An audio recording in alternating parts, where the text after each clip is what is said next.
Hi, I'm Mike Henry, and this is my character design demo for the piece I call Link Redesign Part 2. When we last left Link, this is the state that he was in. This is the rough blueprint for how we're going to continue the rest of the drawing. A lot of what we're going to do going forward is just going to be technical application, but there will also be some design choices made throughout this.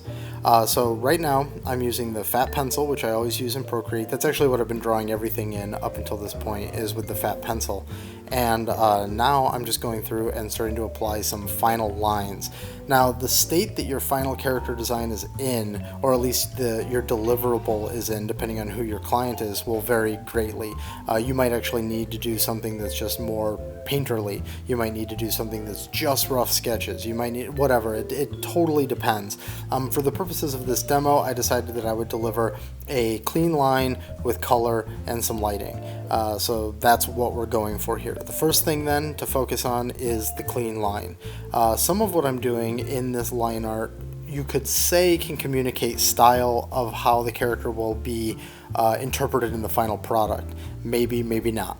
If this was maybe for an animated series, which this kind of a character design probably wouldn't be, there might be a lot of changes that get made, simplification of the lines, that type of a thing. If this is going to be for the video game, like an actual video game, we would have to figure out how the character is actually rendered. What's the world like? What are the techniques we're using? What system is it on so that we can perform the right way? What is the audience that this is for? Lots and lots of things like that. However, for this, we're just sort of in this fantasy bubble of this is just a character design sort of for character design's sake. So I'm just developing him as lines, and then we'll do a flats pass, and then we'll do a few shadow passes and a lighting pass, and that'll be it. So when I say that, that means that just because these are lines doesn't necessarily mean that I think that Link in this that this design of Link should become this exact look in the game he's in or whatever. It's really just for a character design purpose, and we would have sort of a separate phase where we would figure out exactly how he gets represented in game. So that said, this is all just technical application at this point, and we're just going through and making sure the lines are clean, making sure that there's a certain line weight that feels good. Right now there's sort of already a determined line weight you can see just in the head, so we'll just try to make sure that we carry that throughout the entire design. So far there's been no design changes that have been made. It's really just been executing, aside from sort of rounding out the top of his head there, where his sort of scruffier, shaggier part of his mohawk connects into the bigger plumage that he's got on top of his head. So otherwise it's just sort of straightforward execution. Now, what are some things that I'm keeping in mind at this point? I am keeping in mind how I'm going to accurately represent certain materials. Are there materials that the lines will affect as opposed to doing it with a texture? For instance, those leather bands going around his arms, I put little nicks and scratches in there because that is communicated through line. Since I know I'm going to do flats and like a shadow pass, there's actually not a lot that I'm going to rely on, say, texture for. So this is kind of a classic comic booky type application where it's just the lines are going to be used to give most of the information, and then color information will just be the raw color, and then there'll be some form through the shadow pass, the sort of like lighting pass. Now, those of you who are big Zelda fans, you might say, hey, there's something missing from this design. What is it? Oh, it's his shield. I actually decided to not give him a shield very deliberately. I wanted his gameplay to maybe be a little different. Because I do work in video games, I can't help but think of some of the gameplay implications in the design. So for instance, he has this gauntlet that has this big metal sort of chunk at the end of it, and I was thinking it might be cool to maybe do something like a parry system where it's like a parry and strike thing as opposed to like block. Like maybe he actually doesn't have something that's like a straight up block. Maybe he does, maybe he doesn't, but I was thinking that it'd be cool if he had almost like this parry thing where he just sort of almost punches away or backhands away a strike with the one hand and then slashes in with the other hand. So he is essentially using that glove as a protective element, though it's not something where he would hunker down behind like a big ass shield and use that for defense. Again, this goes back to the point I made in the first video. You might like that idea, you might not. You might say, no, Link always needs a shield. Oh, here's where I realized, by the way, that the buckle is backwards. I got all the way through to the final inks before I was like, holy shit, I drew this buckle backwards. So now we're going to go and just quickly tweak that. Luckily, it's not that hard to fix that problem. So anyways, about the shield. So there are some of you who may say, no, he always needs a shield. That's really important to his character, and that's fair. However, the take that I wanted to do didn't have it, and the bullet pointed list didn't include the shield as like that important of a thing. Actually, didn't even mention it. So it was more about the Master Sword. So I thought it'd be cool to focus more on this almost Japanese sword fighting-esque thing of like, it's not about using like a big protective thing, it's more about getting out of the way in some ways and then attacking, striking. So that was sort of the idea behind that. But of course then other aspects of his design, I mean, he doesn't have any other sort of Japanese aspects to his design. That was just more the way I was thinking of how he might handle the sword. So now we're on that strap in the back there. We're just making sure that all of these pieces feel detailed and interesting and textured, but also separate. And when we get to the color blocking, that's where we're going to do our best to try and really separate out some of these shapes. Here we're getting the bomb put in. You can see I got rid of some of those extra details of the thing holding it on. I just wanted to make it a little more video gamey and make the overall design a little less cluttered. I like the idea of having all of these little details in where it makes sense, but of course you're looking for moments of relief across the design, and since this character is going to have a lot of detail, I try to take those opportunities wherever I can.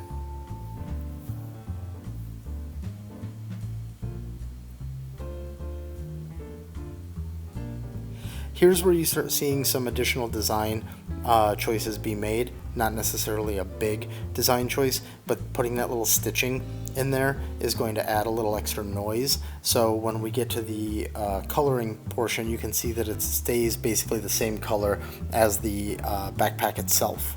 And that's just a way to sort of get a little bit of extra texture and a little bit more sort of a tactile aspect of the clothes that he's wearing without making it too noisy. Like, you know, you could make that stitching like a light color, like a light tan color, but then since it ultimately ends up being like a purple backpack, that would really stand out, and you don't want too much distracting you from Link himself in this.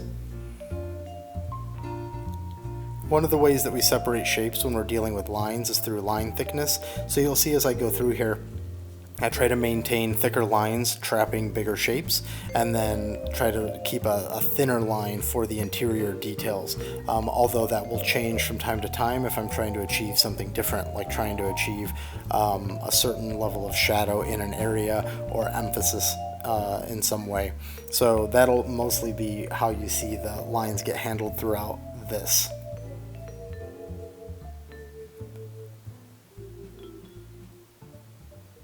One thing that I want to also point out is that his scar that he has on his cheek right now, I gave it that shape when I did the rough because I just wanted it to be kind of like two cuts at once, which I thought would be maybe visually interesting. We see this occasionally in real scars in real life, but we see them occasionally in character designs because it just adds a little extra flavor there. Like for instance, Manji from Blade of the Immortal has like two separate cuts. Actually it's three separate cuts that make up his eye scar.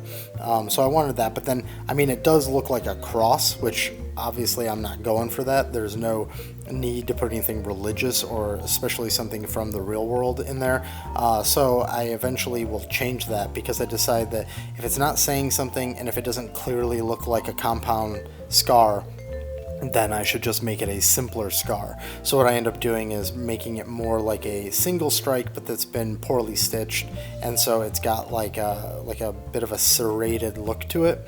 But it will ultimately be done without lines. I'll remove the lines and just do it in color, which will bring it way back in terms of how prominent it is on his face. Right there you could see I quickly erased it just to see, and I was like, yeah, that's totally what I should do, and then I just figured I would get to it later.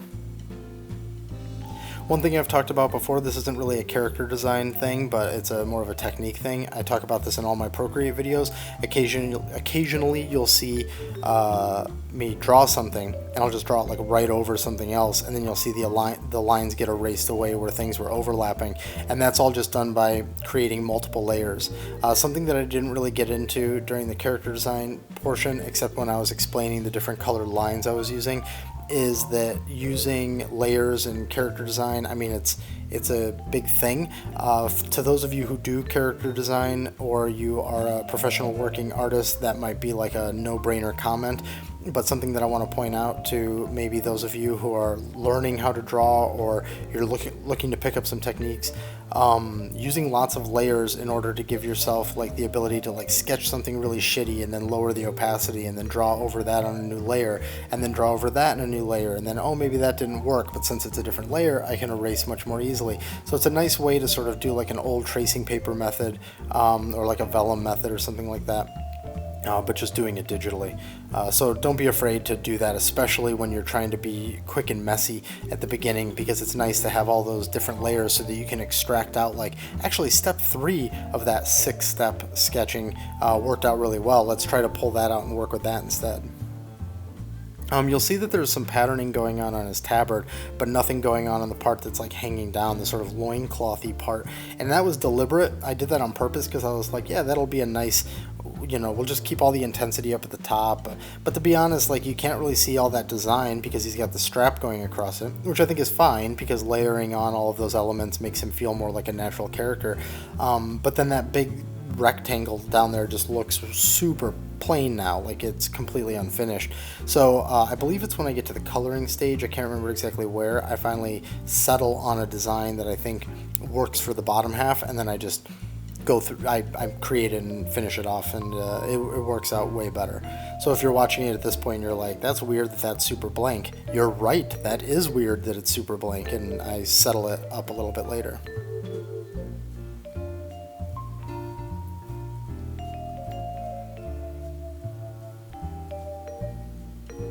Okay, so now we're going to get into the sword part. I did that just by setting up some straight lines and duplicating them a bunch so that I could get that all to be lined up correctly. I have this like gem in the middle. It's kind of like a rupee, but it's more of a wink, nudge nudge to a rupee.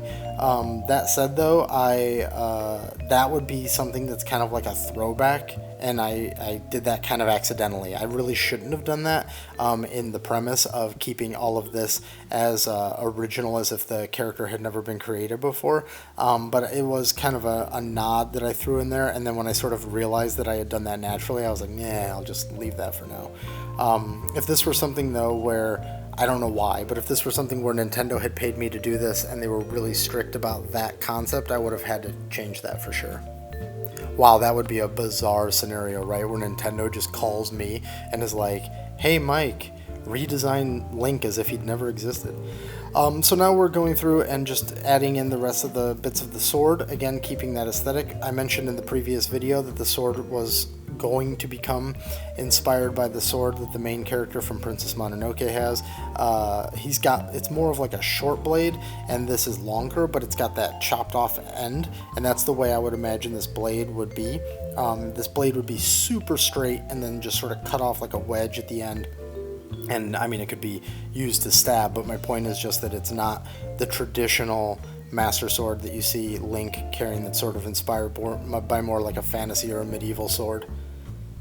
I also wanted it to be nicked and scratched and damaged. I was sort of going over the premise that the Master Sword is this really old sword, and that it has been through a lot, it is super powerful, but that doesn't mean that it hasn't encountered super powerful adversaries in the past. So like if this were a version of Zelda, if I'm just making shit up, it's like Ganon's been resurrected 10 times, and every time there's a hero to stop him, and every time it's blah blah blah blah, that like eventually this sword will have been through some shit. And I really wanted it to look like that. I didn't want it to look like pristine. I wanted it to look like it'd been used for sure, and that it had overcome adversity in the past. So now I'm lowering the opacity on all the lines, which have been merged together, so I can do that back arm. I just wanted to make sure that I got the cut down accurate and his arm was captured accurately there. So now we're just finishing up this hand, and that means we're actually getting really close to the end. Now one thing that you see is not in this part of the design yet is that big ass boomerang that will be coming in. I just didn't have it in the rough, but as I was thinking through the tools, I had always been keeping that boomerang on my mind, so that boomerang does in fact come in here in just a few seconds. In order to get the boomerang right, because boomerangs are actually kind of a bizarre shape to draw, I did it, as you see right here, I did it as just like a big boomerang. I looked at some reference, I sketched it, I mirrored it, and then I did these lines. I just decided, okay, this will be my boomerang shape. And then because it's just sort of loosely tied to the back of his bag in some way, having it be kind of flat is fine, because we're not going to see a lot of it anyways at this angle, so it doesn't really have to be in perspective. It just has to be back there to know that it's there, and that's exactly what we have right there. Put a little bit of wavy design on it. I like the idea of him getting these things from different places, so that's why you've got this master sword that looks sort of like ancient and strong and sturdy, and then you've got the boomerang. It has like a patterning on it that isn't anything like his glove or his tabard, which maybe came from the same place, because those both have like the Triforce on it as well. So that was sort of the mentality behind that. I threw the Triforce on there. So now I'd go through a checklist just to make sure that I feel like I'm on the right track. So do we have everything here? Well, we need the, well, excuse me, princess. So we'll have to make sure that we have time for that later. But I think that everything that's on that list, we've actually hit pretty well. And we'll go over it again in greater detail. I just wanted to show, like, in my process, I sort of brought the list back up and checked some stuff off and questioned a couple of things in there. So let's proceed with the flats. Again, this is just going to be a very mechanical application part of it. The choices that I made here were around, I didn't want him to be blonde because he was never called out as blonde, and I do sort of like the idea of this guy who's maybe like a little tan. He's brown haired, but he's got a little bit of that sun bleaching going on because he wanders and he's a journeyman and he helps people and he's outside. I mean, Link is like outside like all the time unless he's in a dungeon, so it just sort of made sense. In his bullet pointed list, I do have a green tunic. You can see that his has been ripped a little here, but he still wears it because it's important to him. It comes from his, it's like part of his heritage, so he still wears it. We've got this scarf that color-wise just calls to the Triforce, so we've got some nice color language going on throughout there. You can see that he is largely in warm colors. The greens are warm, everything's warm. Right now the gloves aren't warm, but they will eventually become warm. And so he's all largely warm, and then his backpack is largely cool to try and separate him from that big mass. So you could potentially use that backpack as like a framing device as well, a visual framing device, depending on how you treat it later. So we've got the boomerang back there. You can see I start by making the sword gold because it's inspired by that Aztec Zandalari stuff, and then I was like, man, it'd be really cool though if this was like a heavy dark metal. Almost, I mean, it rings kind of like iron or something, but it'd be cool if it was almost like this dark metal that isn't exactly accurate to any metal. Not like it's some crazy thing where you're just like, oh, it's dragon claw or some bullshit, but just that it has this odd quality to it. So you can see we color in the glove there. You can see a second ago, by the way, I quickly doodled in some patterning for the loincloth part, and it wasn't working, but I knew that there was something that needed to happen there. There I was just using the flower brush from Procreate to put some flower patterning on the sleeping bag, the blanket, but then I decide I'm not going to use the one from Procreate. I'll make my own and do that.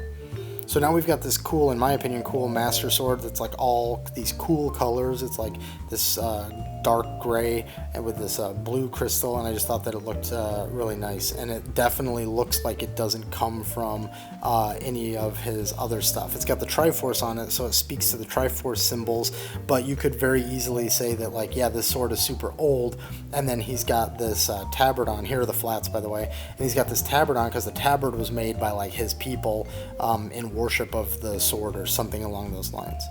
We're kind of crafting a new lore. I mean, Zelda to some degree crafts a new lore with every game, but that's sort of the mentality here, is taking all of these little bits, these little pieces, and trying to make something new.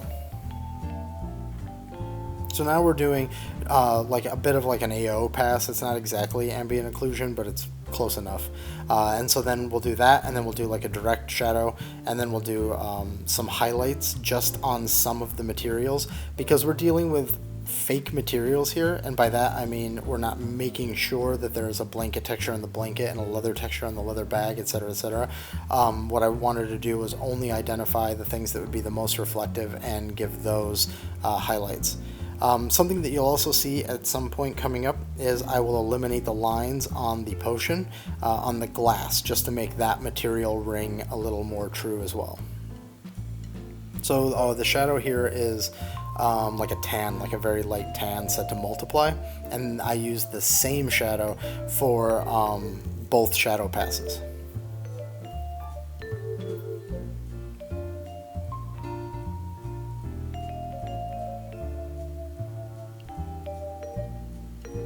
So again, this part here, there's not a lot of design going into this. This is just application, but I'm doing the select paint, select clear method, which you've seen me use on fucking everything at this point. So I feel like explaining it isn't going to be fun for those who've heard it a million times. So click on the link below and you'll see how I explain that method.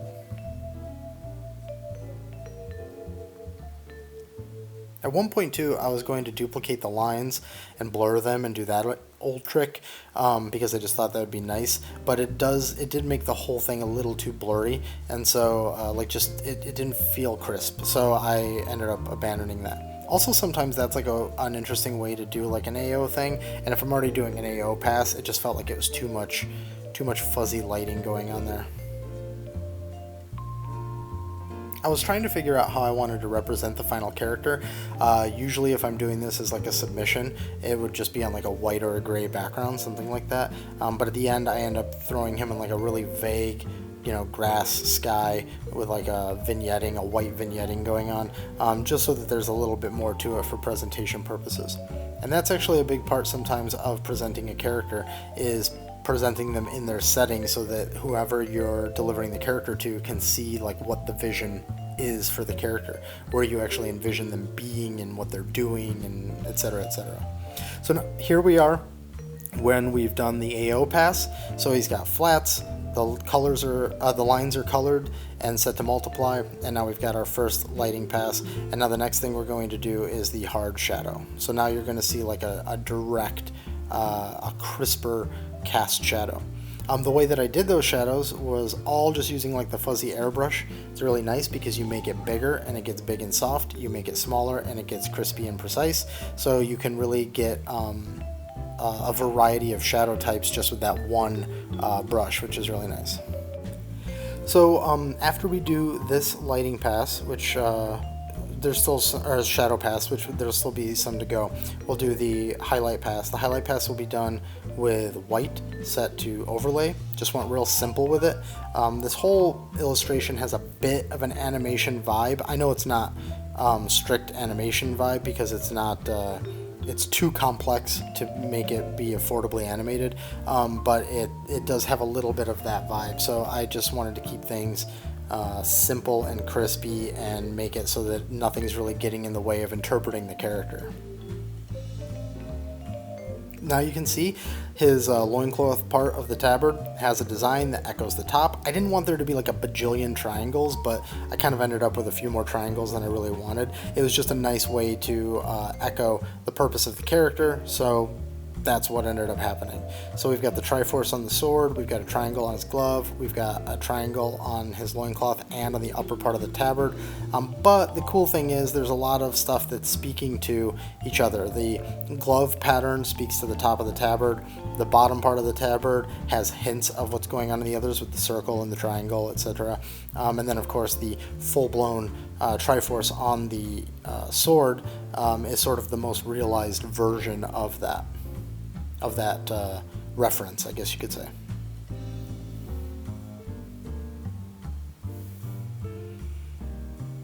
So we're wrapping this up now, wrapping up the shadows, I mean. One thing I do want to point out, as I was saying before, is the method that you want to deliver this to the client in. Some are going to require this, some are going to require that. I think the real important thing, though, is unless there's really hard requirements, you just always want to present your character in the way that you think sells them the best.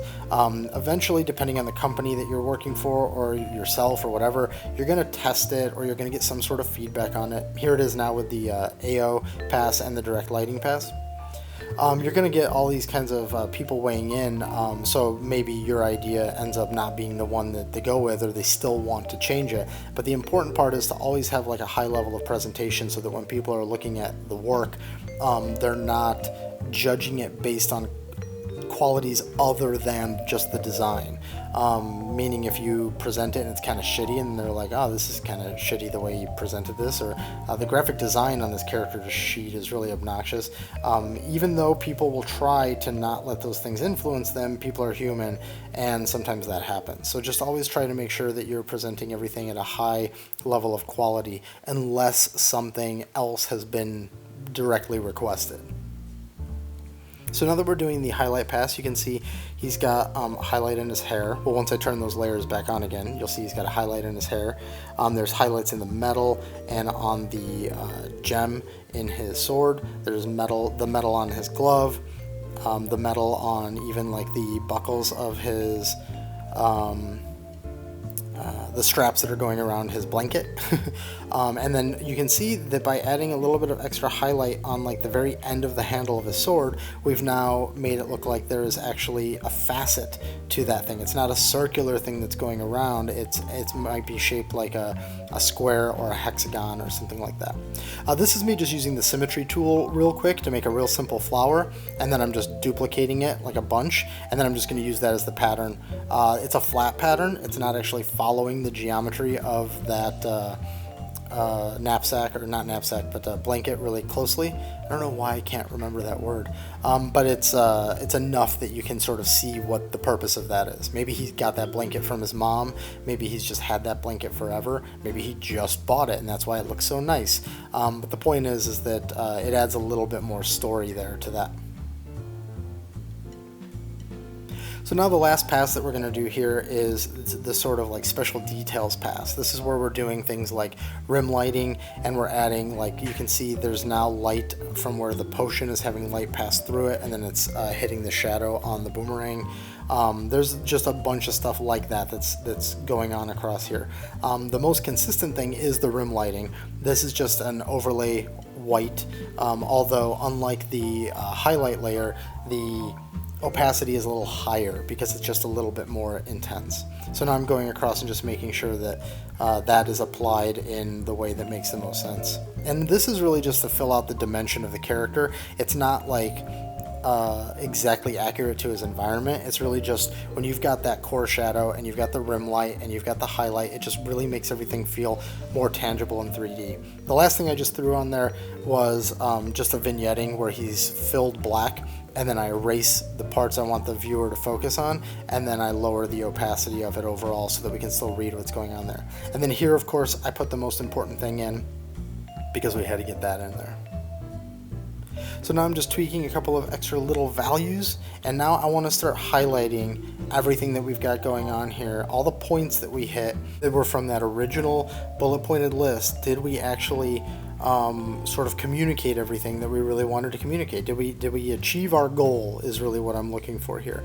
So I'm just going in and writing everything like the boomerang and the health potion and the blanket and the master sword and the green tunic and the rightful bearer of the blah blah blah blah blah parry mechanic. So let's actually let's look at this for a second and actually talk about each one of these points. So going back to the original thing, we've got the pointed ears that shows that he's Hylian. We've got the pierced ears that I said weren't in that list, but I did read that the pierced ears were important. We've got the green tunic in there. We have the fact that he's the rightful bearer of the Triforce because he's covered in this stuff, almost like this was given to him. But he's got the Master Sword because he wields the Master Sword. He is left-handed. We nailed that. The fact that we've got the bomb and the boomerang and the blankets and the backpack and the potion, that's all going towards the tools part of what we had there. And I think we've got him in a heroic stance, and I think he looks like a teenager. So I think we've nailed all of the things I think that we needed to nail in order to really pull this off.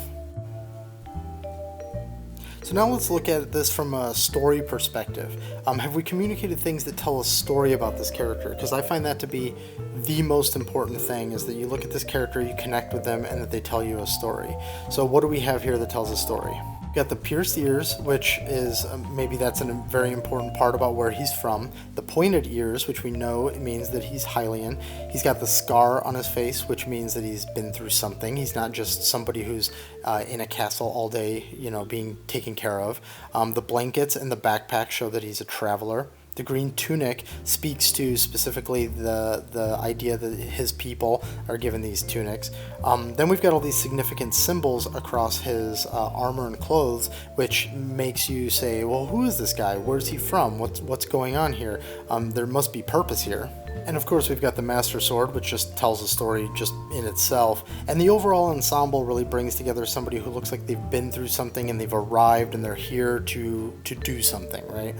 So now we're just going to get to the very end of the presentation aspect of this, where we do some things where, okay, how much of an environment do I put them in? How much of the environment do I want to be important here? I kept it all just super blurry and super loose because that's the least important part. And then we'll start applying some vignetting around the entire thing, just so that it looks a little bit more presented, a little bit more graphic design, as opposed to, oh, that's a really simplistic background that was just thrown together there. I also toyed with the idea of doing some grass and stuff, but then I thought, yeah, you know what, let's not bother with that right now. So I just pull out a turpentine brush, set it to white, just so that there was a little bit of texture going on there, and I started encircling him in this white, and then I started making it more of an actual circle, just to bring a little bit of of control there, so it doesn't just look like this messy shit. And there we go. That is actually the final version of my redesign of Link. I decided to call him Link, rightful bearer of the Triforce, which is already in his description, hero of distant lands. Since in every game he's the hero of something, I thought it might be cool of him arriving to a different place, and he's sort of got all of this history of all these things that he's accomplished, and now he's here to take care of some big bad. We've got all these details across him, all of his different equipment and all that, and I'm pretty happy with the way he came out. The only thing that really didn't get thrown in was the Phrygian hat, which is not in this image. Maybe it's in his backpack. I honestly didn't plan on it by saying like, oh, it's in his backpack. But I'm just saying that like maybe that's something that he can put on at some point, and then he takes it off and it's a reveal, or I don't know, whatever. But it's not in there, and that is technically a point that we missed. So thank you for watching. I hope you enjoyed my redesign of Link from The Legend of Zelda. Again, I know that this isn't necessarily considered the most awesome, perfect Link that you've ever seen, but it was a really fun exercise, and I really suggest that if you want to get into character design, you want to understand things, this is probably a good primer. And then redesigning an existing character is a really good way to look at something that works and try to understand why it works, and then try to figure out what you can do with that. And I think that those muscles can be used on designing just about any character.